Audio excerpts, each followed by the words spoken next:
මේ වෙලාවේදී තිලක වර්ධන කුරුණෑගල තිලක වර්ධනයේ අසල ඉතාමත් විශාල සෙනඟක් රැස්ව සිටිනවා. අපිට ලැබිලා තියෙන තොරතුරු අනුව මේ දැන් මේ වෙලාවේ තිලක වර්ධනයේ දැන් තියෙන අවසාන රෙදි තොගය ඊළඟ රෙදි තොග කිහිපය ඉක්මනට කොළඹ වරායට ගොඩ බාන බව අපිට මේ මොහොතේදී වැඩිදුර වාර්තා ලැබිලා තියෙනවා.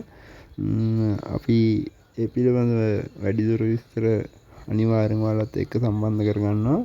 දැන් අවසාන රෙදි තොග කිහිපය නිසා ඉතාම ලොකු පෝලිමක් මේ මොහොතේදී තිලක වර්ධනයක අසල තියෙනවා කියලා අපිට ආරංචි වෙලා තියෙනවා. ඒ වගේම මිනිස්සු පොර කන ආකාරය අපිට දැක ගන්න පුළුවන්.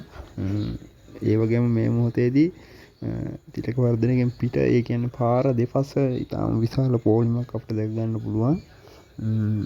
ලක්ෂ සංඛ්‍යාත පිරිසක් මේ මොහොතේදී කුරුණෑගල තිලක වර්ධනයේ කාසයට පැමිණ බව අපිට හොඳින් දැක ගැනීමට පුළුවන්. තාම අවුරුද්ද උදා වුණේ නැහැ.